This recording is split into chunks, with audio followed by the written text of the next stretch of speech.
Hey guys, this is Bob from Clamshell Creations.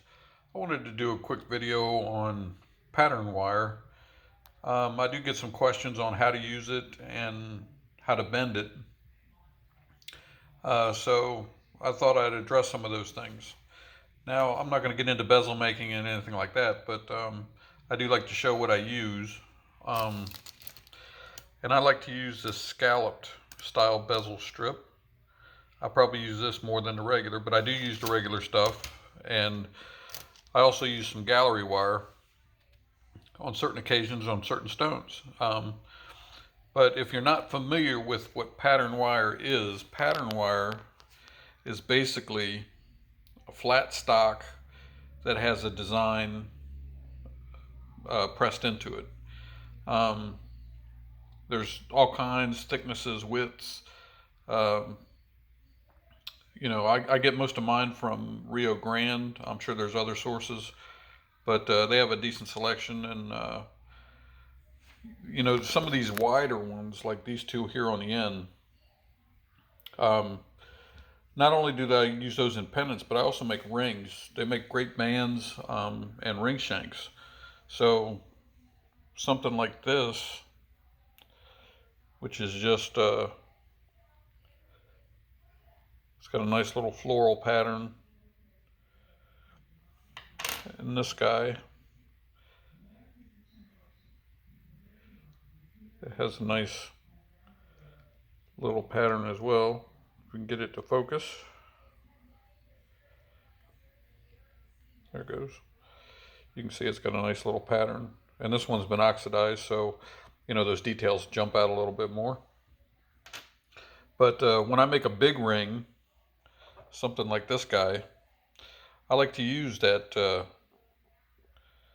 type of pattern wire for the band. I feel like it just gives it a nice extra detail. Um, and this is a heavy ring, so it's a nice thick band and it holds up well. So, and basically once you make your band, you just file the top flat and then solder your setting right to the band, and you're good to go. And the same with this guy. This is Ocean Picture Stone, but it's basically the same band, and you can see all the little details from the being oxidized. Uh, so, and even some of the smaller ones, like these guys here, you can make bands out of. This is a little Larimar ring that I made a while back, and you can see the band on it. It's more of a Danny ring, so I didn't want a real thick band, but it's plenty heavy for this, and it works well. So those are just some of the options that you can do with pattern wire. Now you can see all these pieces have been, pattern wire has been used. And most of the time I just bend it. Now I like to use half round pliers, and most of them are fairly soft. You can anneal the thicker ones if you need to, but you can bend these subtle curves, and some of them are soft enough you can almost make a circle. But when you're doing things like this, where it's just a subtle curve, most of the bigger ones will do that as well. But something like this guy, where the curve's a little more extreme, those big pieces aren't going to bend like that. So, it's a case of trial and error too. You learn as you work with the stuff what you can and can't do with it. But I feel like pattern wire is a great option just to make pieces look high end and just give it that extra pop. So to me it's worth doing. It's not very expensive. You can buy it by the foot or a coil. I usually buy 3 or 4 feet at a time, different styles, and I'll use them where I can, whether it be rings or pendants.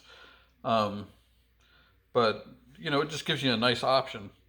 Now also, this isn't considered pattern wire, but it is twisted silver wire. And I like to use the twisted jump rings. Well, this wire I use for my smaller pendants, and I also use it on some of the larger ones. None of them are here, but I do have like this opal, I used the twisted silver wire, and it gives it a nice picture frame kind of look. It's small, but yet it's elegant and simple. Same with this another little opal, but I like the 14 gauge twisted wire. It's big enough where I can use it on my larger pendants, and it still doesn't disappear at the bezel. And then I can use it for smaller things like that, and actually use that as almost like a bezel itself. So just something to think about. And you work that the same way as you would the pattern wire. You just bend it to fit around your bezel, and once you've got it there, you can solder it down. But with pattern wire, everybody's got their way of doing things. But when I solder my pieces together, when I do my initial solder, which is the bezel itself to the back plate, I like to put my larger decorative things on there as well. So not only do I put my bezel down, but I would put this little silver ball, the jump ring, and these two flowers. I would put them down as well and solder that all to the back plate at once. And the reason is because it's less that you have to do it one time, but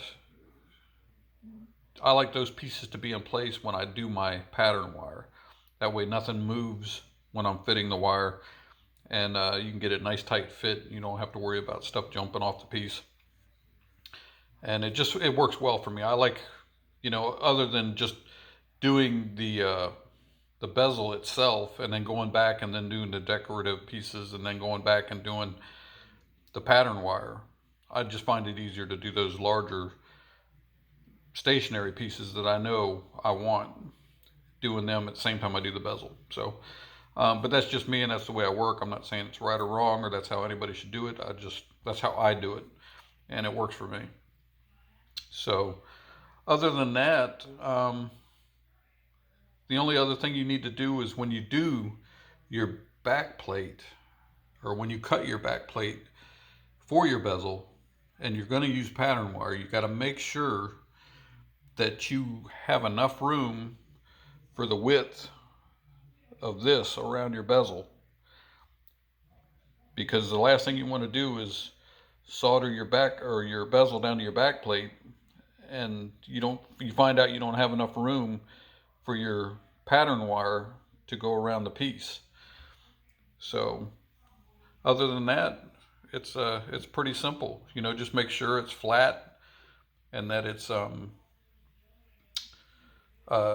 good contact with the back plate, and solder away. And you can always come back. There's always going to be a spot or a nook or cranny somewhere that the solder just didn't quite fill, and you can always go back and solder that separately, just to try to fill in or close those spaces up. And then when you do your final file work around the piece, you can even all that stuff out and make it look like it's all one piece. Your back plate and your pattern wire, will look like one piece when you're looking at it from the side. So anyway, that's pretty much it as far as pattern wire. So if you like what you see, follow us. Clamshell Creations. We'll probably do some more videos on some of this stuff that's not really out there. And we have a website, clamshellcreations.com. I sell all my pieces on there. So it's worth taking a look if you're interested in purchasing. So we look forward to working with you. Hopefully it helped you out, and we'll see you soon. Thanks.